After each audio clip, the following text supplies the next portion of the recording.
Gary Vaynerchuk, great to finally meet you, man. Me too, man. Thank you so much. Yeah, I've been seeing you blowing up all over the internet, man. A lot of videos. I know my website, addictedtosuccess.com. You've got very big fans on there too. Thank you. Hey, everyone. That's awesome.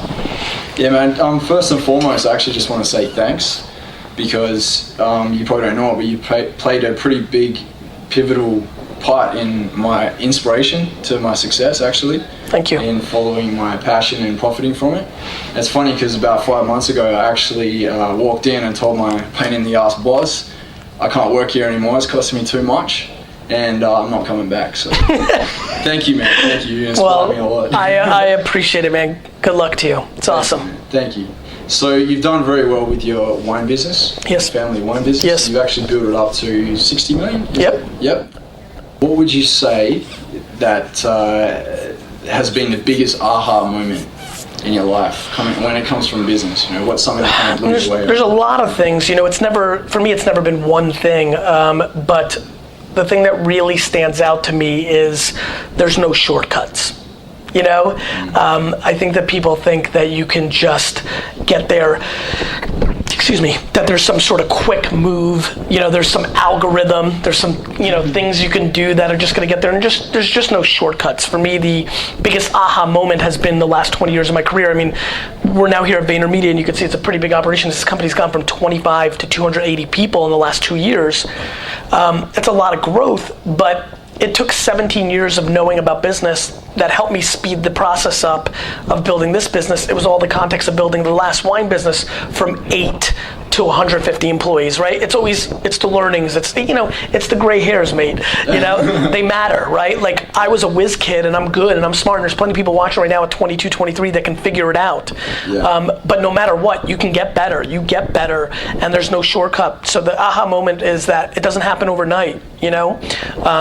You said that you told your boss I'm out 5 months ago, but it didn't happen a day before that. You were doing things that got you to that point that allowed you to make that statement. I think people don't realize how much more time it takes than they think. Yeah, you're right, for sure. No shortcuts at all, man. What would you say is the biggest mistake that you see entrepreneurs make nowadays? Lack of patience. It's the reverse of what we just said. I think, first of all, there's a huge naivete. There's way too many people think that they can just be a good entrepreneur because it's trendy. Yeah. You know, I mean, there's a lot of fakepreneurs out there.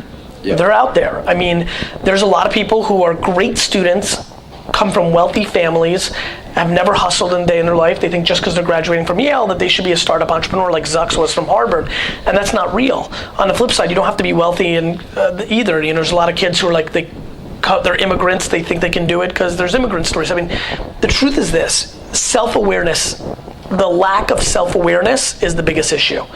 Yep. People want to be something they're not. You know, I'd love to be the quarterback of the New York Jets, you know, but it's not going to happen. It's just not here, right? And so I think the biggest thing is that, without the cliche quotes, and here's the real answer: every entrepreneur has strengths and weaknesses. You know, you can't be great at everything. And so self-awareness matters. And you might be great at things that are not sexy, like operations and infrastructure and profit margin and things that nobody thinks about that I spend a lot of time on. Well, my brother AJ is better at it than I am. And he's been a big factor in the success of this business. I'm great at hunting, getting new business, selling. You know, I think too many people try to do everything, and what they need to realize is their strengths and weaknesses, and they need to focus on their strengths. Yeah, so you guys, basically, you complement each other. Absolutely, and we cross over a lot. Like, I can do operations, I can do a lot of things AJ can do, he can do a lot of things that I can do, but it's kind of like this, right? And if we focus on the things that are outside of each other, you have more upside. Yeah, and that's awesome that you can keep it in the family as well, man. Yeah, I mean, that's lucky. You know, I'm used to family businesses with my dad and now with my brother AJ.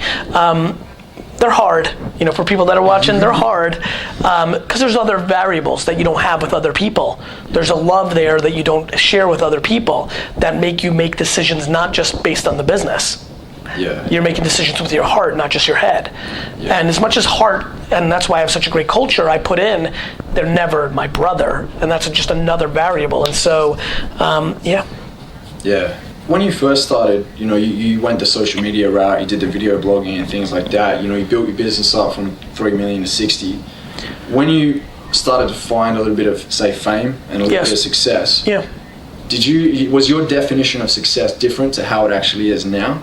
Yeah, I think it's always changed. I mean, what's interesting is my real story is digital and other traditional media. I built up the business already. Like a lot of people think that Wine Library TV and Twitter took it from 3 to 60. It was a part of it, but it was already growing. So I was already successful when that happened. Then that amplified it and took it even further. Then I started becoming internet famous.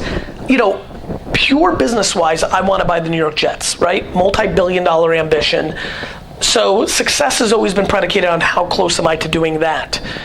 The flip side is that's just the black and white. The gray, the real stuff, the emotional stuff is how many jobs am I creating? How many relationships am I making? Am I having more fun, less fun? I love the fact that people know who I love the notoriety. I don't mind it. I live for the famous fun. I'm not embarrassed to say, some people are like, I like it. I like it. I mean, first of all, it works for me because I like people. And so anything that takes away a barrier of meeting new people is awesome for me. Me being recognized and asked to take pictures eliminates the barrier of me meeting that person. So there's a lot of reasons why I like it. I like the leverage that it gives me to make business happen. They're all the real things. I'm not scared to say them. Defining success, I don't know, it's interesting. I'm sitting here, I would tell you it hasn't changed that much. Here's why. My true definition of success is doing what you want to be doing at all times. Yeah. Living life on your own terms, basically. It's very cliche, but it's a truth. No matter what you are, a businessman, an entrepreneur, an artist, doing what you want to do and being in full charge of that to the best of your ability, outside of outside forces, outside of putting food on your table, like outside the core little things, that's success. And I've had that for a very long time. So it hasn't changed that much. But I think for the people that read Crush It or my other books, decided to start something on the side and they could go screw off to their boss and do their thing, boy, is that some sort of, imagine how, I'm asking you now, I'm flipping the switch here. Yeah. You must have felt insane that next week. Oh, it's awesome, man. I've been able to actually travel the world. I've, lived a bit more of my life, like something that a lot of people do once they retire and they're too old to freaking walk around Italy or India or wherever you want to go. And have very different experiences, right? Like when you're doing those things in your 20s, 30s, and 40s, sometimes you're doing it not married yet, which is more rare in your 60s and 70s, not with other responsibilities, no children and grandchildren. Think about all the people that retire at 65, they want to go live their life. I just heard of a story from a friend. Parents worked their ass off, 65, they went, they're going to spend 3 months in Europe, and one of their grandchildren's sick, and they're coming back 2 days later. So at 30, you're less likely, now you have parents and you have siblings, we always have things, life is complicated, but there is no question that you have less, I don't want to call it baggage, less responsibility / the possibility of things happening that take you away from this freedom in your 20s and 30s than you do in your 60s and 70s. Yeah, you're right, man. Do you know what I like about the way you do things is that you talk about your kids, you talk about your wife as well, you involve your family and teach people that it's more than just what you're doing and just your business. So Thank you. That's great. And you know what, I even extend that into friends and acquaintances and people that you just meet. Listen, I got real lucky. The world is becoming very transparent and lots of stuff going on. Look at all the technology. We have 3 cameras here that all cost less than one big camera 20 years ago, right? Yeah. And weigh a hell of a lot less. The world is becoming much more transparent, and the thing that's going to be valuable is who you are as a human being. Like your personality has become so important. Yeah. This is the right era for me. I genuinely like people. I genuinely like my book trade stuff that's going on, as you obviously know. Like, I'm trading my time. And then all my friends are like, no, make case studies, make standard videos, it scales. And I'm like, yes, I understand it scales, but then I don't get the experience of meeting more people and it benefits me. Very quickly, look, no matter how good of a job I do storytelling out there about who I am, everybody still as a human being has a 0.01%. Even if they love me completely, they have a 0.01% of cynicism. Like, are we gonna get there and is Gary gonna be like he is on camera? Is he really like that, right? And to me, that's where I really win, was when they come in, they see how happy the atmosphere is, they spend time with me, they see how lightweight I am. I don't need anything. There's no you can't ask me this, you can ask, right? We just sat there, let's go, right? Then you guys walk out of here and be like, he's pretty much like, cool dude. And that to me is more valuable than the scale, because that's emotional. Yeah. Tugs at the heartstrings. Absolutely. It's real, isn't it? It's real. It's like you're going to be at a conference and you're going to be like, oh, Gary Vee, does he really do that? And you'll be like, well, let me tell you my story. You can't scale that any other way. Yeah. So to me, it is scale. It's the scale of delivering on your reputation. Yeah, that's right. What do you think you would be doing if the internet didn't exist? Someone pulled the cord. I'd be selling something and telling stories. Nothing different. I mean, I was doing it before the internet existed. I thought I was going to own 700 liquor stores. Right? I mean, that's an easy question for me because I was thinking that way and doing that way. Yeah. I mean, I started working my family business before the internet came out. Yeah. And so I know exactly what I'd be doing. I'd be building bricks and mortars businesses, you know? Yep. I'd have stores. Yep. I'd be a merchant. Yeah.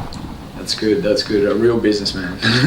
Always, you know, like selling lemonade and going to garage sales and shoveling people's snow and raking leaves and mowing lawns and selling lemonade and baseball cards, and I've never known anything else. Hustler. Ever. A true hustler right here. That's awesome. What would your advice be for somebody that's looking at going online and starting either a business or their own, blog or website? Let me tell you what not to do. Don't chase the money. Too many people that are watching this right now are going to do homework and read things that say, well, find industries that pay well and pay per click. And they start building websites about cancer because cancer terms are worth $100 a click. Or cancer's a little extreme. Or they're selling the hot thing right now, silly bands that make bracelets. They're chasing the dollar. They're chasing the moment instead of chasing what they're about. So I would say, before you start any internet business, take a look in the mirror, a real hard look, and say, what am I good at? Self-awareness, remember? Yeah. What am I good at? Like, what am I good at? What stories can I tell? What have I done in my life? A lot of people don't know. So then ask the 10 people around you. Like, go and ask 10 people that are close to you and 10 people that you know a little bit. You went to high school with. Here's a good example. When I started getting internet famous, all my friends from high school that showed up on my Facebook wall, they were all like, oh, we always knew. And I was like, really? Because I didn't ask them those questions, right? Like, it makes sense. And so I think what you need to do is audit. You need to audit yourself and be honest. You need to audit yourself with 10 to 15 people that are closest to you and say, what do I bring to you? Like, am I funny? Am I reliable? What do I always talk about? Oh, you trust my opinion in movies? And then you need to ask 10 people that are kind of around you. You worked with them once. You've talked to them a bunch on Twitter. You can just tweet on Facebook and ask people what they think you bring in value. And then you start using that data and saying, okay, I need to be a movie reviewer, like online. I'll start a podcast reviewing movies. Things like that. Yeah, okay. Nice. Good advice, man. One that I think not too many people take. Yeah, that's very true. Yeah, for sure. What would you say is the next biggest platform that's coming out? The things I'm paying attention to are Medium, Snapchat, Vine, and Wanelo. Wanelo, which is like a mobile Pinteresty type thing. Those are the 4 sites that I'm most focused on right now. Why Snapchat? I think Snapchat's going to open up their platform. Okay. And won't be one-to-one. Yep. And I think brands and businesses can send a snap to 10,000 people that are following them, and that when they open it for those 10 seconds, they're actually paying attention. Yeah. Yep. And so what if the snap said, take a screenshot of this and scan it at the register for 10% off? I think people will do things like that. Yeah. Or take a Snapchat of this and tweet it at me, and I'll give you my ebook for free. Now you've got people putting out tweets to their community with you on it. Yeah. Got it? So I think there's a lot of gamification that can happen with Snapchat. You know why? Because Snapchat forces you to pay attention. Email, Facebook, Twitter, we think we can get back to it. They'll re-email me. I'll see it again in my stream. Snapchat, you know that once you look at it, it disappears forever. Yep. Which requires you to actually pay attention. Scarcity. And so we are all in the business of attention. Everybody worries about the top line. How many visitors do you have? Email, followers. That doesn't matter. It matters. Top line matters. But conversion is what matters. And Snapchat focuses on conversion, in my opinion. Yeah. And the good thing about that as well is that it actually forces people to deliver quality as well. Because they've only got the 10 seconds there. So. Well, quality is subjective. Yeah. Right? Like, some people think quality is, limited by time. I don't think that. I think quality is limited by your interest. I think here's what I think is quality time for 4 hours. Every Sunday to watch the Jets. There's a lot of people that don't. A lot of people think watching TV for 10 hours is quality time. I don't. A lot of people feel like, spending an hour writing an algorithm that scales is quality. Some people think spending 15 minutes with some new friends is quality.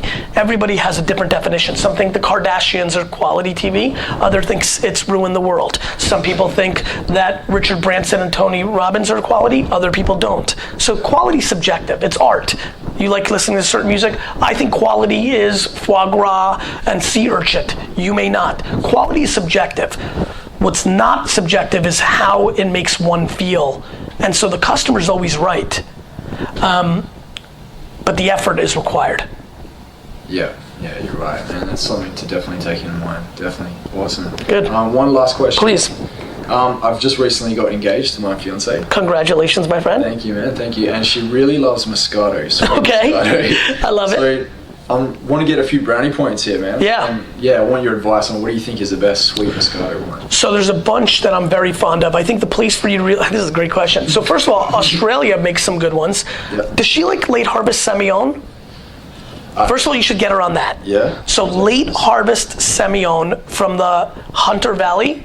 Hunter Valley, oh yeah, yep. But late harvest, which means it's sweeter. Yep.